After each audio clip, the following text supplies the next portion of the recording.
Hi guys, welcome to another episode of Ultimate Bucket List, and on today's show I take you around the Scottish island of Islay to show you the country's most amazing scenery and to visit the 10 world famous Scotch whisky distilleries that makes Islay so famous.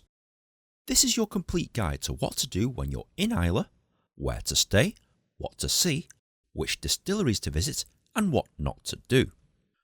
Join me as I show you around one of the most stunning and interesting regions of Scotland.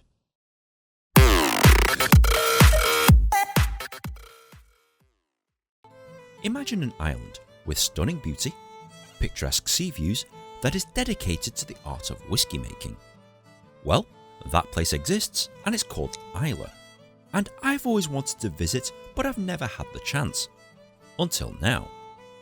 My day starts today here at 6 in the morning at Kennacraig Ferry Terminal. I'm waiting to catch the ferry to Islay. And as far as ferries go, this one's actually quite fancy. I've been on ferries before, but this one was actually quite nice. Pretty smooth sailing. And it's not long before I see the most amazing sunrise over Scotland. 2 hours later and we arrive at Islay, so it's time to hop into the car, drive off the ferry, and our first destination is literally here on the left. The Caol Ila Distillery. Originally opened in 1825, they closed this place in 1983, but because the demand for Scotch whisky is sky high at the moment, they've decided to reopen it this year. Incidentally, if you have an old bottle of Caol Ila, it's worth an absolute fortune. So check your liquor cabinets just in case you have one. The distillery is also home to Port Ellen Maltings, and they supply the malted barley that most of the other island distilleries use. But as you walk around the place, it's pretty obvious that this place is still a bit of a work in progress. There's construction everywhere, and whilst they've resumed their whisky making duties, it's pretty obvious that this isn't open to the public and won't be anytime soon. But whilst you're here at Caol Ila Distillery, check out the beach, because it has some amazing views, and if you've got a drone like me, you can take some amazing footage and photos of the place. But if you don't have a drone like me, I highly recommend that you walk up the coast a little bit to try and get a picture of Caol Ila from the coast.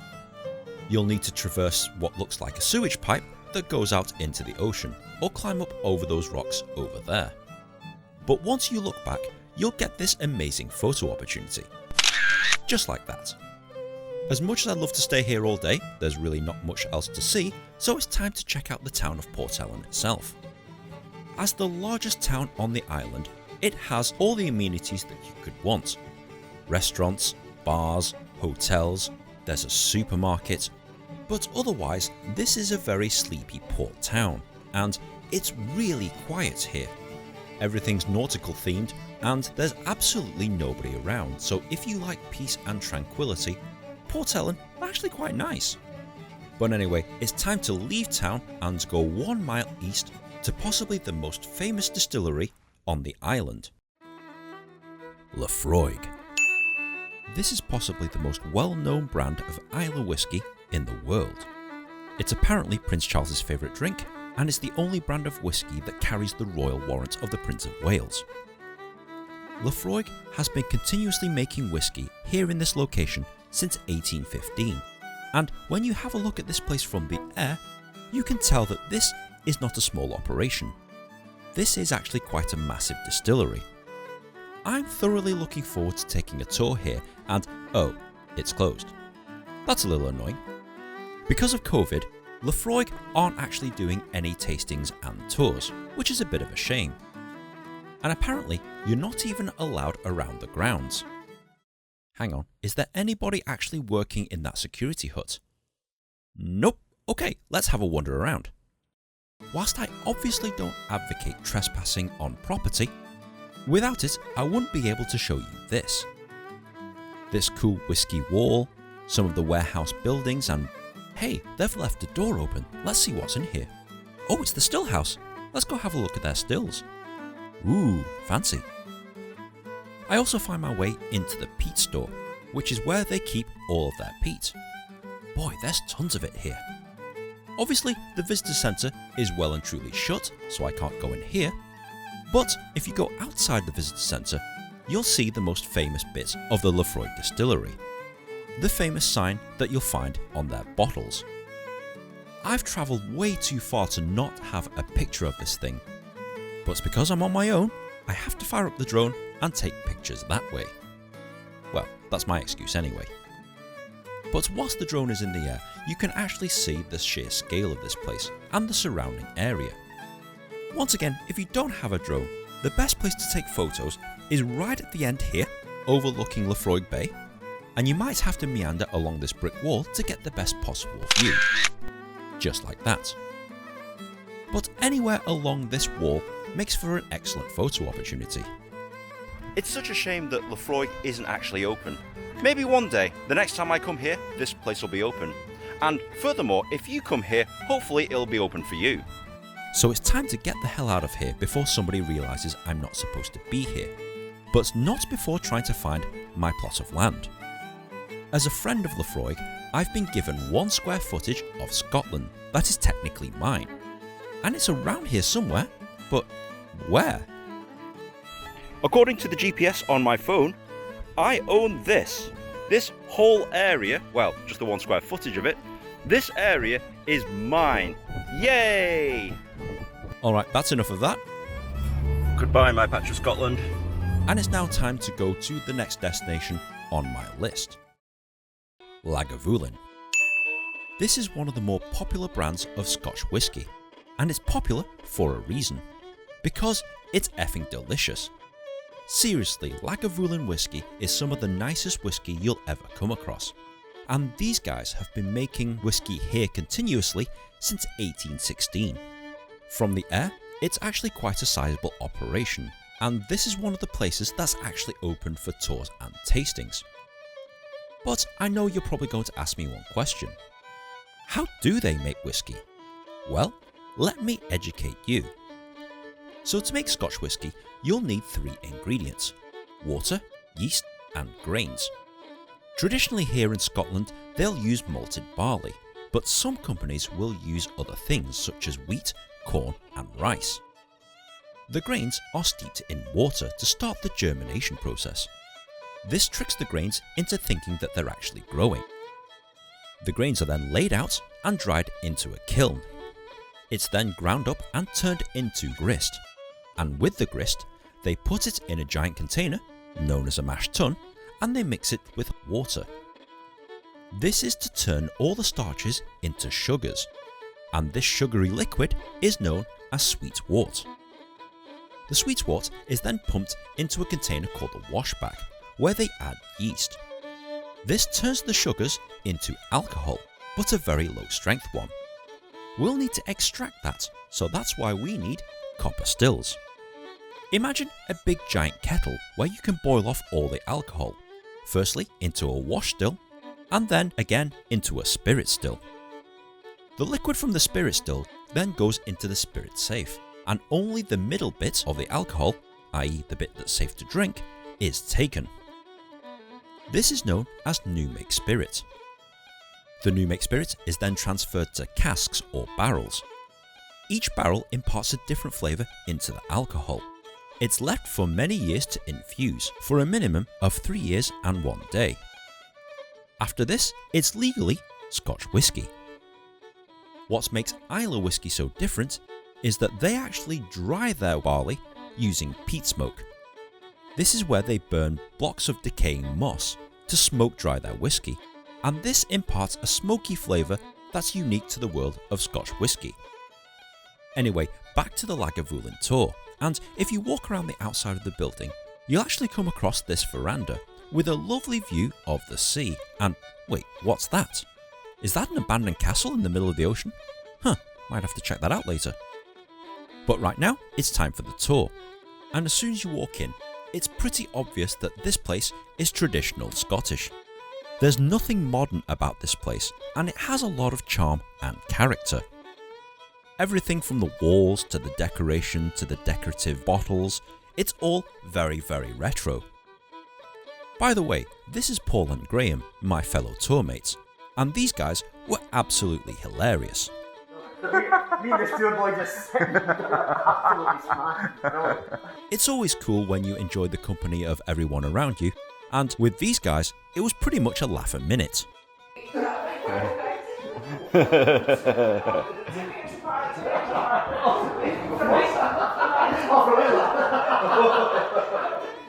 By the way, this lady is our tour guide, and she's one of the more famous tour guides here on Islay, because she's from Islay, and her name is Islay. She is literally Islay from Islay, and apparently she's very popular with the tourists. Anyway, Islay leads us outside and down various flights of stairs. The first thing that we see is the kiln. Remember, this is where they smoke dry the barley, and I can't believe that this really tiny kiln, complete with peat blocks, this smoke dries thousands of tons of barley. It's pretty incredible that something so small impacts so much flavour into whiskey. She leads us outside to examine the distillery's source of water, and we see the milling machine, where the barley is turned into grist. This piece of machinery was built in the 60s and has never broken down. This is the most reliable piece of machinery in the entire building, so that's kind of cool. It's up a flight of stairs we go, where we get to examine the mash tuns. This is where the grist is added to water to try and create the sweet wort. And it supposedly looks like porridge.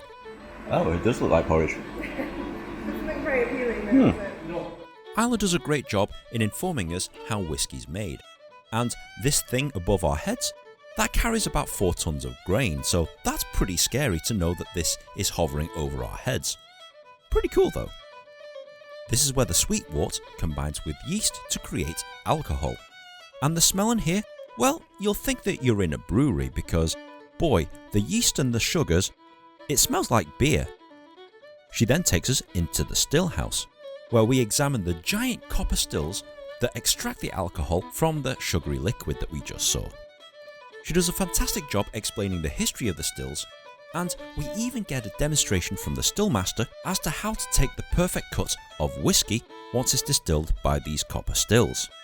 Islay then takes us outside and we do something that's not usually done on the tours. Because it's such a nice day today, it literally is the perfect day, she takes us onto Lagavulin's pier, whereby you get some amazing views of the scenery, the distillery, and what looks like a disused castle over the water. It makes for some excellent photo and video opportunities. Anyway, after a short talk outside, it's then time to go into the Mackie tasting room, and arguably the best part of the tour where you actually get to sample the whiskey. Islay does a good job in explaining what we should be tasting in the whiskey, and as much as I'm tempted to drink all 3 of these drams because they smell so delicious, unfortunately, as you know, I'm actually driving, so I've had to bottle up these 3 drams. Boo! Being sensible really sucks, but it's better than drinking and driving and breaking the law. Graham over there kindly points out that my drams kinda look like urine samples. Yeah, cheers for that. Thanks for ruining my tasting experience there, Graham. You git. I'm kidding, of course, it's all in good fun, and that, believe it or not, is the end of the tour. Because of current COVID restrictions, we have to go back into the room where we started so that people can leave the shop so that we can leave. But we actually get an extra dram of whiskey just for the inconvenience, so that's very nice of them. Eventually, we're let out back into the shop. Yeah, that was fun. That was really fun. Yeah. Whilst you're in the shop actually, you might as well check what they've got for sale. You can pick up various souvenirs, glass bottles, and obviously you can actually buy the whiskey. Some of this whiskey is way out of my price range. £395 for a bottle. Yowza! But I have to say that my fellow tourmates were an absolute riot, and I even had my picture taken with them. Boy, what am I doing with my hands? Why does it look like I'm trying to feel them in the backside? And why does it look like they're enjoying it? Ugh, that's not the best picture I've ever done. But anyway, it's time to head on out and check out what that disused castle was over in the distance.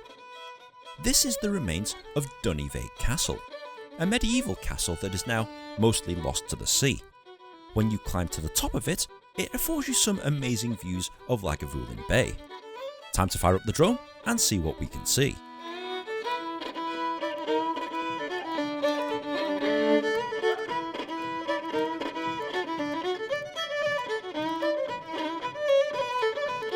This is a seriously pretty place, and if you're into Instagram, this is a very Instagrammable spot. But it's time to get the hell out of here, so back around the bay we go, and it's time to drive another mile to the east where we come to our next destination. Ardbeg. One of the more aggressive Islay Scotch whiskies. If you like fiery and smoky Scotch, Ardbeg is the brand for you. And the distillery itself, well, it's actually kind of modern, which is strange given that this place has been making whiskey since 1798. So for a place that's over 200 years old, quite nice. And like the others, it's right next to the sea, where you get some amazing photo opportunities from the air. And like the others, it's seemingly in the middle of nowhere. But once you roll up into the car park, there's various signs directing you to the visitor centre. I'm very impressed with this giant copper pot that's right in the middle of the car park, and this, which is the former car park, has this pretty cool Ardbeg logo in the middle of it. This outside area is actually quite nice, especially if you want to enjoy a dram or two. Ordinarily, to check in for the tours, you'll need to go to this Ardbeg bus. Sadly, Ardbeg, because of COVID, aren't doing any tours, but what they are doing is tastings. And I've booked myself in for a tasting here at Ardbeg. So here's their tasting room. I assume these are the 5 whiskies that we'll be tasting. They look quite nice. And the whiskey wall at the back looks very presentable. I assume this seat is mine because I'm the only person travelling as a solo. Everybody else has friends. Oh, hey chaps, how you doing? This is Emma, by the way. She did a fantastic job in teaching us how to taste whiskey. Everything from the colour, to the nose, to the taste, what we should be tasting, etc. It's all very inviting, and these 5 drams look very lovely. I'm tempted to drink here, but unfortunately, I'm responsible. Boo! I've had to bottle my whiskey yet again. And it's a shame because these 5 whiskies look very, very palatable, and it's a shame that I'm a responsible driver, because otherwise I would have drank them already.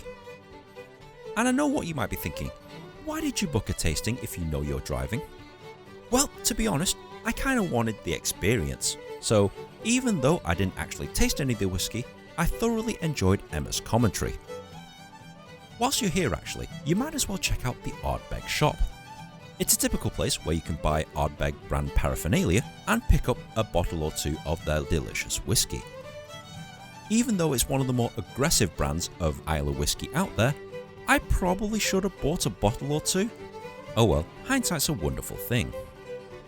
Anyway, it's time to leave Ardbeg, but not before taking my picture with this giant logo in the car park. Or just lie down in the car park for a little bit of a sleep. Time to leave? Goodbye Ardbeg, I'm sure I'll be back here for an actual tour one day. With these 3 distilleries, Ardbeg, Laphroaig and Lagavulin, they're all literally 1 mile apart from each other. So you could have a dram at one distillery, walk a mile, have another dram at another distillery, walk a mile, have another dram, and do it all the way back, and that would be a pretty good day out. But I'm hurtling towards the middle of the island, and I highly recommend that you don't drive too fast. Not because the roads are narrow, but because you'll miss some of the varying scenery that you'll find here on the island. 1 minute you're next to the sea, the next minute you're driving along rolling hills, and the next you'll come across mountains. And you'll literally come across all of this within a few miles of each other. So even if you don't like whiskey, it's a pretty damn good road trip. Eventually, I come to the town of Bowmore. Now admittedly, Bowmore is a pretty small town. There's not really that much to it. All the houses are white terraced houses. There's this really cool kooky circular church, and it has basic amenities like supermarkets. There's plenty of places where you can find Scottish food.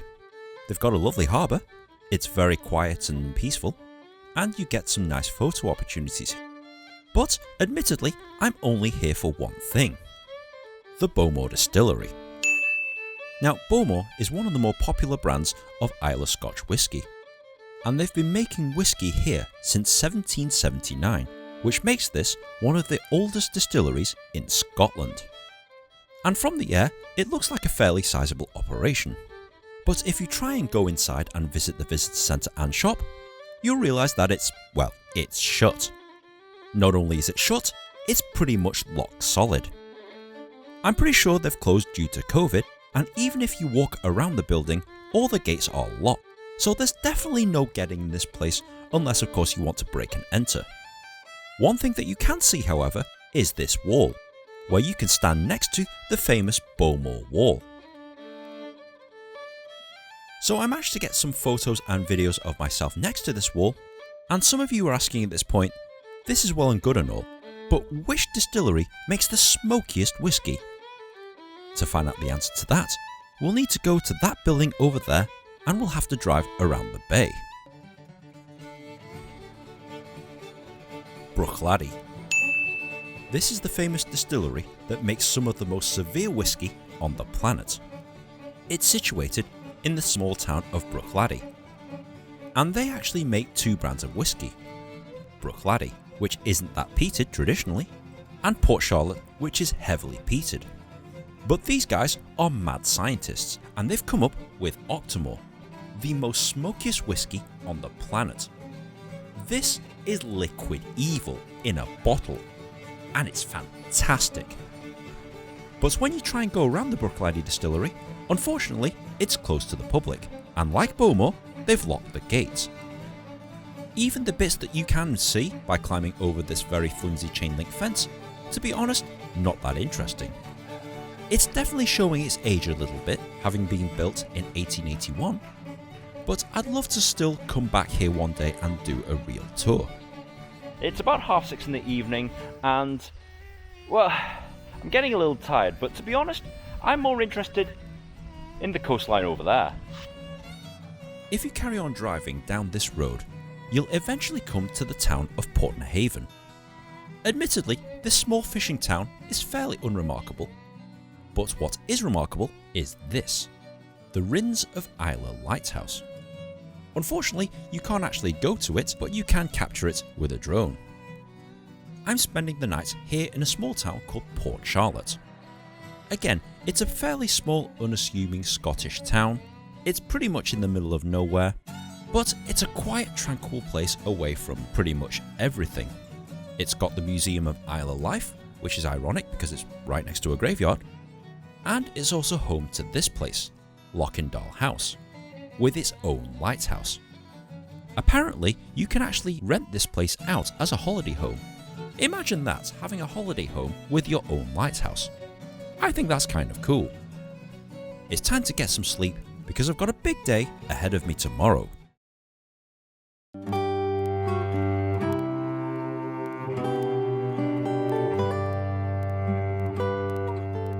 If you'd have told me that Scotland is home to white sandy beaches, I probably would have laughed in your face. That's until I found out that it's absolutely true. It's about 7 in the morning and it's sunrise, and I'm here at one of Scotland's most beautiful white sandy beaches, Mackia Bay. 2 kilometres of unspoiled by man white sandy beach. From the air, it's absolutely amazing. I'm surprised that the beach is so clean, but that's probably because nobody comes here. And also the fact that the waves, well, they're pretty much perfect surfer waves. Why this place isn't being swarmed by surfers, I don't rightly know. But I'm not complaining. I'm too busy enjoying this wonderful beach. It's only about halfway down where I realise that I'm here all by myself. I literally have this entire beach to myself. And the fact that I'm here on my own enjoying this stunning beauty is probably one of the more enduring memories that I have on this entire trip. And there's a reason why I picked this particular beach to come to, because it's only half a mile away from my next destination. Kilchoman. They call this the farm distillery, and their marketing ploy is they literally make everything themselves, from grain to glass. And you'd think that it's some kind of marketing bump until you realise that it's 100% true. They literally do grow their own barley. They literally harvest it with their own combine harvester, which was very nice by the way. And surrounding the distillery is hundreds of acres of barley, and it's all right next to the sea, right next to Mackia Bay. and as far as the distillery is concerned, it literally does look like a farm. If you took away all the signs, you would be forgiven for thinking that this is just an ordinary farm. Rows of hay, lots of barley fields, these strange looking cows, who had a problem with me being here for some reason. It looks like any other farm, except that this particular farm makes some very delicious whiskey. So you have to drive straight into the middle of it, where you'll get to the visitor car park, and follow the signs to the visitor shop and cafe. Once you walk through the door, you're greeted with this incredibly massive and modern visitor centre. And yes, it sells lots of merchandise and lots of bottles of whiskey. Our tour actually starts from the shop, and we're led out of the door, and our first stop is the malt floor, which is where all the barley is malted. Ooh, grand reveal. This is Niamh, by the way. She's our tour guide for today, and even though she's not actually been a tour guide for all that long, she actually does a wonderful job narrating the process here at Kilchoman. And the great thing is that you actually get a real life demonstration from the workers. This is Chris, by the way, and he actually shows us how the barley is malted and what he does to make sure that they don't stick together and eat all their own sugars. I've been to a lot of distillery tours and you never get to see this process, so this was actually kind of special. Next stop is the kiln. This is where they smoke dry all of their barley using this wonderful peat. And it's a lot smaller than what you think it is. This kiln fire imparts all the smoke into the malt floor, which you saw before, and all of the grains are stored here in this silo. The next stop is the still house. This is where the mash tuns and the washbacks are, and rather interestingly, they use copper and steel here as opposed to the standard wood, which you'll find in every other distillery. So that's pretty unique. We also get to see the copper stills themselves, and the lovely view that you get if you're the still master here. But as it's a Sunday, they're not actually making anything. Niamh then brings us into one of the warehouses. This is where the barrels are stored and the whiskey ages to make Scotch whisky. And boy, there's a lot of barrels here. And the most interesting thing is that you can actually see where the barrels have come from. So these have come from America, Buffalo Trace. And this, they actually use Calvados barrels here, which is rather quite interesting. I don't recall ever seeing a whiskey with Calvados finish. Niamh gives us a very interesting talk about the maturation process here at Kilchoman, and the fact that they control everything from start to finish, including bottling. Unfortunately, we can't go into the bottling plant because of, COVID and all, but that's usually part of the tour. Believe it or not, that's the end of the tour, and Niamh actually sends us away with a tasting glass and a couple of free drams, which you can try out in one of their tasting areas. And they're pretty fancy tasting areas, no doubt. After using the facilities, I'm the only one left in the building, and Niamh invites me over for an impromptu tasting session. This is definitely not part of the tour, and I'm highly appreciative of the fact that she's stoking my interest in their whiskey. Plying me with alcohol must have worked, because I proceeded to go have a look at the whiskey, and then proceeded to spend over £200 worth of the stuff. Seriously, 216 quid, and I never buy whiskey in any distillery tours. But that's how much I enjoyed the whiskey, that's how much I enjoyed the tour, and that's how much I enjoyed Niamh's company. So yeah, she definitely did her job and definitely did a number on me. Good for you, girl. I thoroughly enjoyed my tour here at Kilchoman, and this was easily the best tour I did in the entire trip.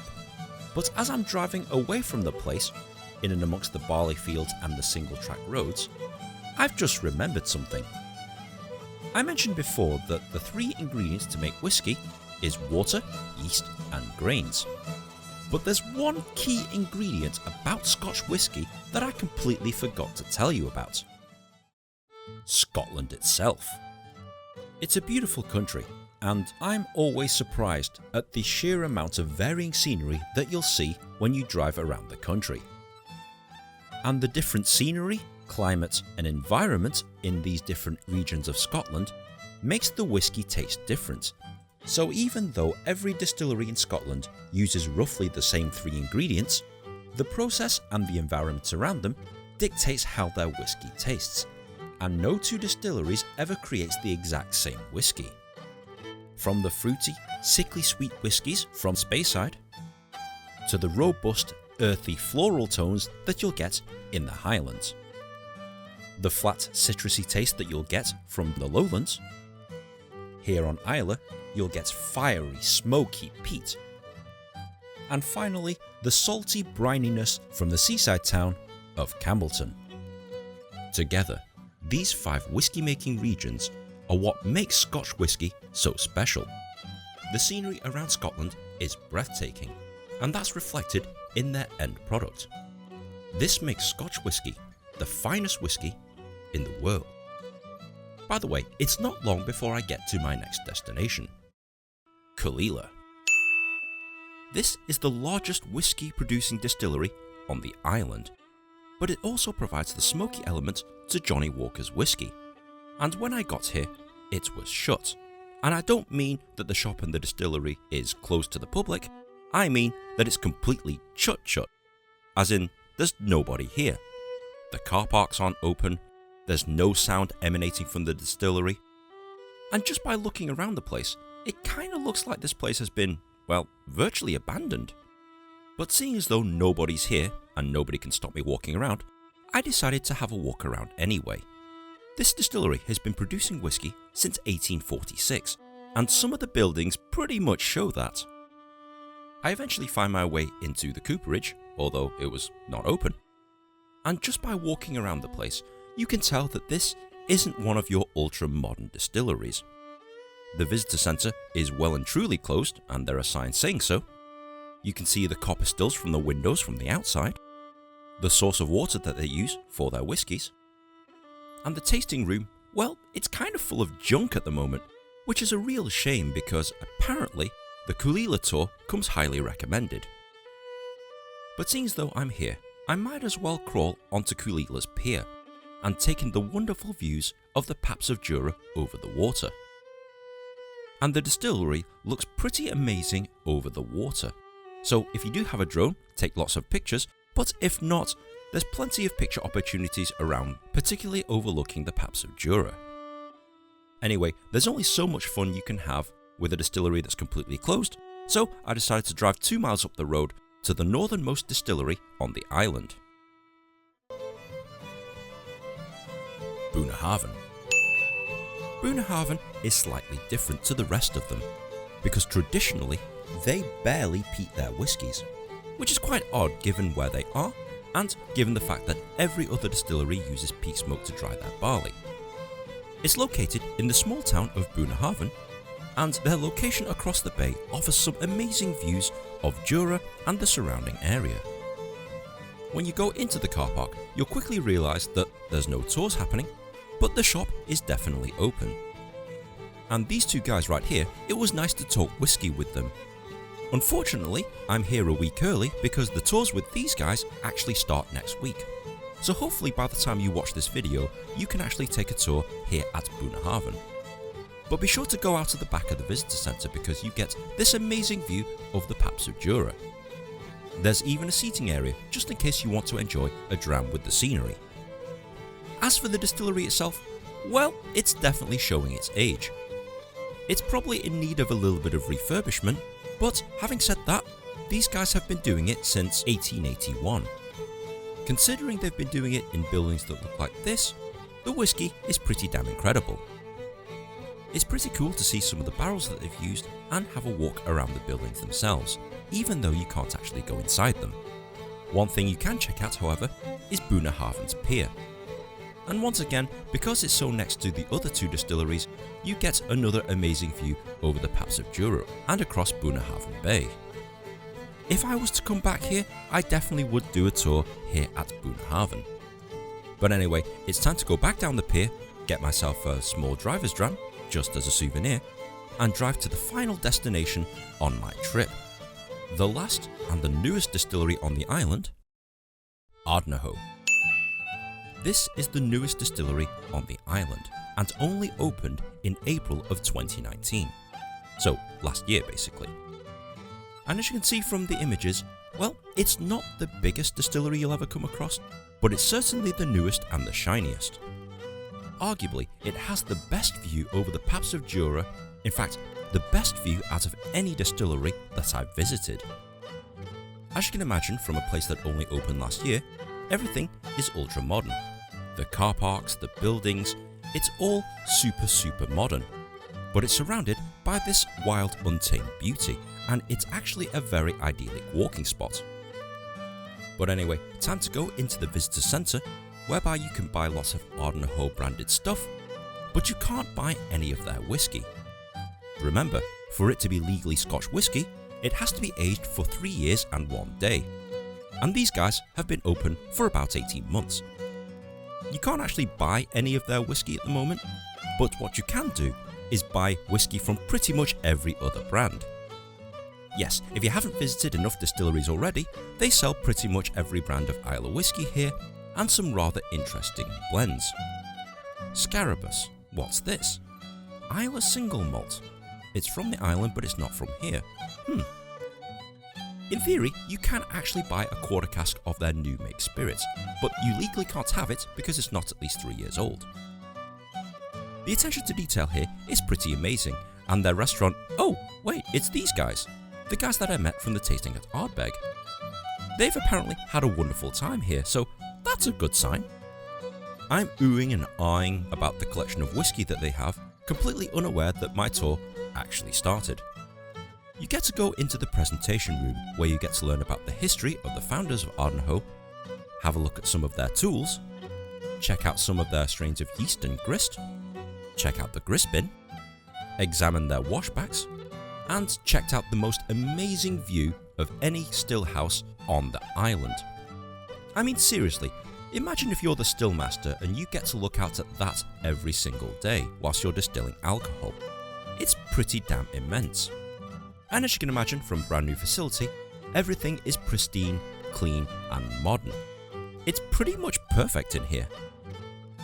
You then meander into the tasting room, where you get a free gift, which is a tasting glass and 2 drams, to take away with you. That's the end of the tour, and admittedly, the tour here at Ardnahoe is incredibly short, but that doesn't make it not enjoyable. Boy, I'm really tempted by this Scarabeus. Mainly out of curiosity, I ended up buying 2 bottles of the stuff. You know, just because I wanted to figure out where this is from. After tasting the Scarabeus, I quickly realised that this is a very young rebottled Caol Ila, which isn't a bad thing. Now in this video I didn't show you much of the tour, because whilst the tour guide was excellent and I really enjoyed her company, I received an email afterwards stating that she didn't want to be in the video, which is fine. I respect people's privacy, so no issues there, but it also means I can't show you a lot of the tour, which is a shame. So that's it. That's the 10 distilleries that are here on the Isle of Islay. I decided to catch the last ferry back to the mainland from Portaskeg, and as I sit here and watch Islay disappear into the distance, I'm so thankful that everything turned out perfectly. The weather was perfect. It was sunny and warm even at the end of September. The distilleries were as amazing as I'd hoped they'd be, and the scenery at times was simply breathtaking. But what really made the difference were the amazing people that I met on this journey. Whether it's the tour guides, my fellow tour mates, or even the complete strangers. I think Scottish people are some of the friendliest, most warm-hearted people in the world, and we English folk could learn a lot from the hospitality and kindness of our northern neighbours. If you're thinking about coming here but have doubts for whatever reason, be it cost, time or distance, don't hesitate. Seriously, you have to come here once in your life, especially if you like scenery and Scotch whisky, and I reckon you should come here, like right now. Okay Nin, I'm sold. What do I need to do? Well, you need to come here to Islay off the west coast of Scotland. Now there's no bridge that takes you here from the mainland, so you'll have to take the Caledonian MacBrayne ferry, more commonly known as the Calmac. You can take this as a passenger or driver from Kennacraig, but sometimes you can get the ferry from the town of Oban, which is also very lovely. You'll arrive at either Portaskeg in the north, next to these 3 distilleries, or Port Ellen next to these 4 distilleries. Book in advance for the ferry as slots go by pretty quickly. Alternatively, if you're fancy and rich, you can fly here. There's a regional airport next to the town of Bowmore that you can fly directly to from Glasgow International Airport. To get around the place, most people drive their own cars. But if you don't have a car, there's buses and taxis that will take you to wherever you want to go. Especially if you, unlike me, actually want to enjoy the whisky without having to drive, there are specific whisky taxi and whisky tour companies that will drive you to all the distilleries so that you can get drunk to your heart's content and you don't have to worry about being over the limit. The cost? Well, the scenery is free, obviously, but the distillery tours vary in price. The more expensive they are, the more likely you're going to get more free drams of alcohol. So pound for pound, they're about the same as each other, and they all offer excellent value for money. Food and places to stay are slightly higher than the mainland, but not by much. And speaking of hotels, if you're looking for a place to stay, I recommend that you stay in Port Ellen. It's the largest town on the island with the most amenities, and it's walking distance to these 3 bigger distilleries. Even though it's a quiet town, you definitely won't be bored here. Is there anything else I need to know? Yes, Scottish drink driving laws are strict. The limits are lower than they are in England, and 1 full dram will probably put you over the limit. If you want to drink and drive, that's up to you, but given that you'll need to meander down some very narrow roads, you need to be alert. It's seriously not a good idea to drink and drive, and all the distilleries will give you driver dram bottles so that you can enjoy your whisky later. Because of the current COVID restrictions, the places that are open strictly limit the numbers of people that can enter, so booking in advance is mandatory. Book as early as you can, and I recommend that you plan your trip so that you're at a specific place at a specific time. Because the weather is unpredictable on Islay, and I got lucky because it was perfect for me, sometimes they stop the ferries. If you're planning a trip, also come up with a plan B, just in case you can't get off the island for some reason. Special thanks to Niamh and Caol Ila at Kilchoman, Emma at Ardbeg, Mystery Tour Guide at Ardnahoe, and who could forget Islay from Islay. If you meet any of these people, be sure to tell them that they're now internet famous. I'll finish this video by saying what a wonderful time I had here, and I'm sure if you come to Islay, you'll be amazed at the scenery, the whisky, and the warm welcome of the people. If you've enjoyed this feature-length episode, please be sure to like, share and subscribe. Comment on the comment section below, and if you've got any other bucket list ideas, feel free to tweet them at me. If I get enough suggestions, I'll go ahead and do that. So guys, thank you very much for watching, and we'll see you in the next episode.